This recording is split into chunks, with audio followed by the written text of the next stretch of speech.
हाय, क्या हाल चाल है भाई। CSIR नेट एग्ज़ाम की मैं एक्सपेक्टेड कट ऑफ की बात कर रहा हूँ। एग्ज़ाम है दिसंबर 2025 में हुआ CSIR नेट। और हम लोग जहाँ 3 कैटेगरी की बात कर रहे होते हैं, JRF, assistant professor, PhD only, हम बात करेंगे कि एक्सपेक्टेड कट ऑफ क्या है और फाइनल रिजल्ट की डेट क्या है। तो देखिए, जो प्रीवियस डाटा है उसके बेस पर हम अंदाज़ा लगाएंगे। जैसे हम लोगों ने करीब पिछले 8-10 साल में क्या क्या परसेंटेज रही हैं या क्या परसेंटाइल रहे हैं, उसके बेस पर तो हम यहाँ पे अपने अंदाजे लगा रहे हैं कि भाई क्या पॉसिबिलिटी हो सकती है। जून 2025 में अगर बात करूं मैं सब्जेक्ट केमिकल साइंसेस की, तो अनरिजर्व कैटेगरी का कट ऑफ गया था 50.75, अर्थ साइंस में 61.29, लाइफ साइंस में 51.50, मैथमेटिकल साइंस में 53.37 और फिजिकल साइंस में 51.188। लाइफ साइंस में वैसे भी स्कोर हमें से ज़्यादा आते हैं, लोग ज़्यादा हैं वहाँ पे, इसलिए कंपटीशन ज़्यादा होता है। मैंने इसमें से केवल लाइफ साइंस के लिए डाटा अलग कर लिया है पूरा। तो देखिए, जो सेफ लिमिट रहेगी अनरिजर्व कैटेगरी के लिए, अगर आप JRF क्वालिफाई करने का सपना देख रहे हैं, तो 52 से 55% के बीच में अगर आपके नंबर हैं तो पॉसिबली आपका JRF निकल जाएगा इस बार। अब ये परसेंटेज कैसे निकालोगे? अपना स्कोर चेक कर लो। तो हमारा जो स्कोर दे रखा है वो असल में 200 में से टोटल आउट ऑफ 200।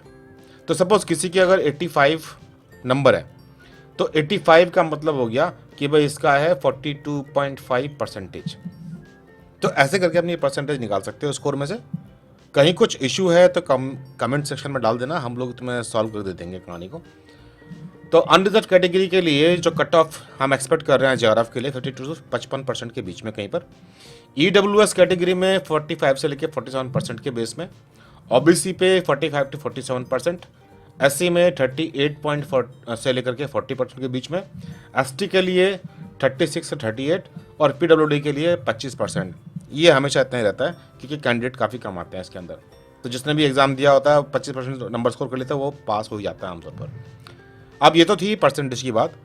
अब अगर इसी कहानी को हम परसेंटाइल में समझें, तो देखिए जो सेफ लिमिट है अनरिजर्व कैटेगरी की, ये 99.4 के आसपास है।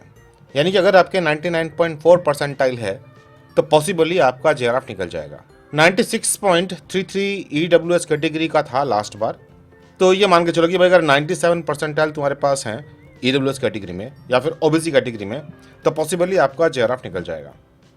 सिमिलरली SC में है 94, ST में है 90 और PWD में है 74.5।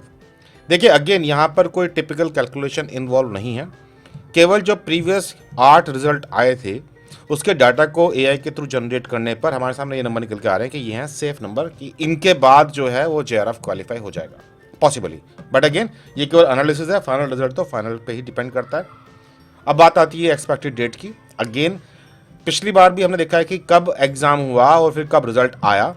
इस टाइम डिफरेंस को देख करके अब किसी भी दिन रिजल्ट आने वाला है, तो पॉसिबल हम मान चल रहे कि 18 फरवरी से पहले पहले रिजल्ट हमारे सामने आ जाएगा, जिसमें हम लोग अपने फाइनल रिजल्ट को देख पाएंगे। CSIR नेट, गेट और ऐसे ही दूसरे एग्जाम की तैयारी के लिए आप भी iFly के साथ जुड़ सकते हैं। iFly के बारे में और अधिक जानकारी पाने के लिए गूगल कीजिए #iFlyNetGate और क्लासेस ज्वाइन करने के लिए मुझे व्हाट्सएप कर सकते हैं 9013902981।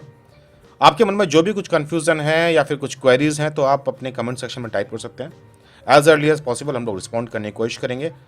जब तक आपका फाइनल रिजल्ट आता है तब तक के लिए ऑल द बेस्ट। भगवान करे कि आपको रिजल्ट आपकी मर्जी के अकॉर्डिंग मिल जाए, जो आपने मेहनत की है। जल्दी फिर मिलेंगे और इन्फॉर्मेशन के साथ, तब तक के लिए बाय बाय।